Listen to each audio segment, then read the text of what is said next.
Pernah tak anda terfikir apa sebenarnya rahsia di sebalik sebuah bilik darjah prasekolah yang, wow, hebat? Hari ni, jom kita bongkar sama-sama. Kita akan tengok macam mana nak cipta alat pembelajaran yang bukan setakat seronok, tapi betul-betul power untuk membentuk generasi akan datang. Okey, tengok ni. Benda-benda ni semua nampak macam mainan biasa je kan? Atau hiasan kelas. Tapi sebenarnya, tak. Setiap buku, setiap blok kayu, setiap kad imbas ni, ia adalah alat yang sangat berkuasa. Inilah kunci untuk buka minda, cetuskan idea dan bina tapak pembelajaran yang akan kekal sampai bila-bila. Jadi, apa plan kita untuk sesi kali ni? Senang je. Mula-mula kita sentuh sikit pasal kenapa benda ni penting. Lepas tu, kita tengok apa ciri-ciri bahan yang berkualiti.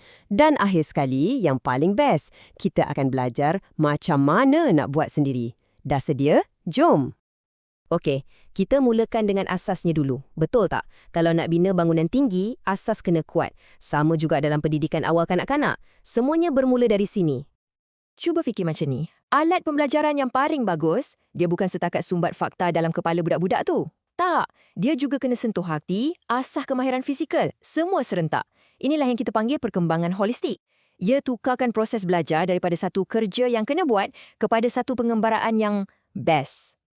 So, kenapa kita kena bagi perhatian lebih pada bahan-bahan ni semua? Sebab ia bukan sekadar mainan. Jom kita tengok 3 sebab utama kenapa benda ni boleh jadi game changer dalam mana-mana bilik darjah. Yang pertama sekali, ia berfungsi sebagai penarik perhatian. Zaman sekarang ni kan, banyak sangat gangguan. Jadi, bila ada bahan yang visualnya menarik, yang interaktif, ia boleh tarik budak-budak ni masuk ke dalam dunia pembelajaran. Dari situlah datangnya rasa ingin tahu, yang sebenarnya jadi enjin utama untuk dapatkan ilmu.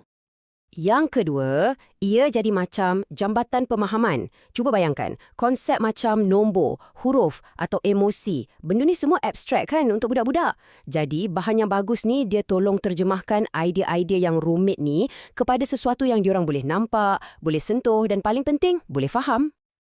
Dan yang ketiga, ia ni macam personal trainer fizikal diorang. Setiap kali diorang pegang krayon, susun blok, atau masukkan manit dalam tali tu, sebenarnya diorang tengah latih otot-otot halus kat tangan. Inilah yang membina kemahiran motor halus dan kasar yang jadi asas untuk menulis dan macam-macam lagi nanti. Okey, kita dah tahu kenapa benda ni penting. Sekarang, jom kita tengok apa pula. Apa agaknya ciri-ciri yang buat sesuatu bahan pembelajaran tu betul-betul berkualiti. Ada 3 benda yang kita tak boleh nak kompromis langsung. Pertama, mestilah keselamatan. Yalah, macam mana nak belajar kalau tak selamat kan? Kedua, ketahanan. Alat pembelajaran yang bagus mestilah tahan lasak, boleh guna banyak kali. Dan yang ketiga, tarikan visual. Sebabnya mudah je, sebelum otak nak belajar, mata kena terpikat dulu. Bila kita gabungkan ketiga-tiga ciri ni tadi, inilah hasilnya. Kita akan dapat satu persekitaran di mana interaksi jadi lebih selamat, kreativiti boleh berkembang dan setiap saat belajar tu jadi lebih bermakna. Bukan untuk budak-budak je, untuk guru pun sama.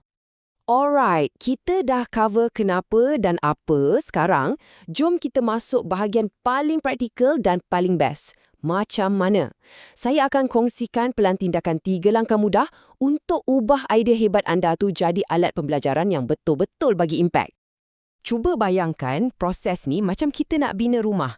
Langkah pertama, analisis. Kita kena kaji dulu plan dan keperluan. Apa sebenarnya yang budak-budak ni perlu belajar? Langkah kedua, reka bentuk. Kat sini kita pilih bahan, kita lukis design. Format mana yang paling sesuai ya? Dan langkah ketiga, yang ni paling kritikal, ujian. Kita kena uji bahan tu, dapatkan feedback daripada pengguna sebenar, iaitu budak-budak tu sendiri. Lepas tu, kita perbaiki sikit-sikit sampai jadi sempurna. Tapi kan, secanggih mana pun bahan yang kita buat, ada satu elemen yang lagi penting, iaitu orang yang menggunakannya. Jom kita bincang sikit pasal peranan guru dalam proses ni dan juga cabaran-cabaran yang mereka selalu hadapi. Seorang guru ni dia bukan sekadar mengajar, tahu tak? Dia orang ni macam pakai 3 topi serentak. Topi pertama sebagai pemerhati. Dia jadi macam detektif, sentiasa perhatikan apa minat dan keperluan budak-budak. Topik kedua, sebagai pencipta. Inilah masanya jadi inovatif. Dan topik ketiga, sebagai fasilitator. Dioranglah yang pandai hidupkan bahan-bahan tu masa mengajar. Tanpa guru, alat paling canggih pun jadi hiasan je lah. Tapi, di sebalik semua peranan yang hebat ni, realitinya tak selalunya mudah. Kita kena jujur dan akui yang ada banyak cabaran sebenar yang cikgu-cikgu kita hadapi dalam usaha murni ni. Biasanya ada 3 cabaran utama. 1, kekurangan sumber, terutamanya bajet. 2, kepelbagaian kanak-kanak. Setiap budak lain-lain keperluannya kan? Dan yang ketiga, dah tentulah masa yang terhad. Cikgu-cikgu kita bukan ada banyak masa pun nak hasilkan semua ni. Tapi, bila kita akui cabaran ni, itulah langkah pertama untuk kita cari jalan penyelesaian. Okey, untuk bahagian akhir ni, jom kita ubah sikit cara kita pandang semua ni. Ini bukan sekadar satu lagi task dalam senarai kerja guru yang dah sedia panjang tu, bukan. Ini sebenarnya satu pelaburan. Dan boleh jadi pelaburan yang paling penting untuk masa depan kita. Inilah mesej paling penting yang saya nak sampaikan. Setiap minit, setiap sen yang kita laburkan untuk cipta bahan pembelajaran yang berkualiti, percayalah, ia akan bagi pulangan yang sangat besar nanti. Pulangan dalam bentuk kejayaan dan perkembangan anak-anak kita. Ia macam benih yang kita tanam hari ini, untuk kita tuai hasilnya pada masa akan datang. Jadi, sebelum kita berakhir, saya nak tinggalkan anda semua dengan satu soalan untuk difikirkan. Daripada semua yang kita bincangkan tadi, cuba fikir, apakah satu je alat pembelajaran, tak kisahlah sekecil mana pun, yang anda boleh cipta atau perbaiki yang boleh bawa perubahan dalam kelas anda esok? Sebab ingat, perubahan besar selalunya bermula dengan satu langkah kecil.